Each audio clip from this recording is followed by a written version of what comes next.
دعوت اسلامی کے اس شعبے کی طرف جاتے ہیں جس کو اہل سنت دعوت اسلامی کا دل کہتے ہیں، مکتبۃ المدینہ۔ مکتبۃ المدینہ ان کتابوں کو شائع کرتا ہے۔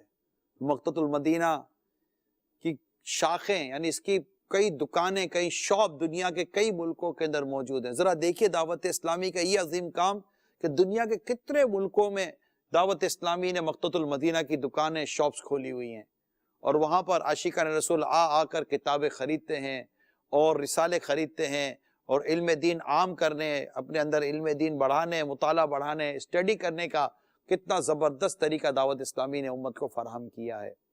کتنا خوبصورت انداز ہے، اتنا عظیم کام مکتبۃ المدینہ۔ یہ بھی دعوت اسلامی، آپ کی دعوت اسلامی یہ بھی خدمت انجام دے رہی ہے۔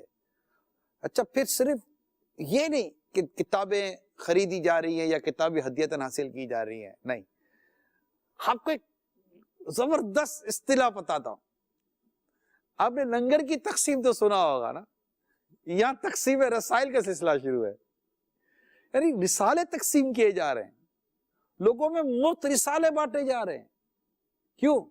ثواب ہے، ثواب جاریہ ہے، لوگ علم دین سیکھیں گے، اور یہ زبردست راہ خدا میں خرچ کرنا ہے نا عظیم کام۔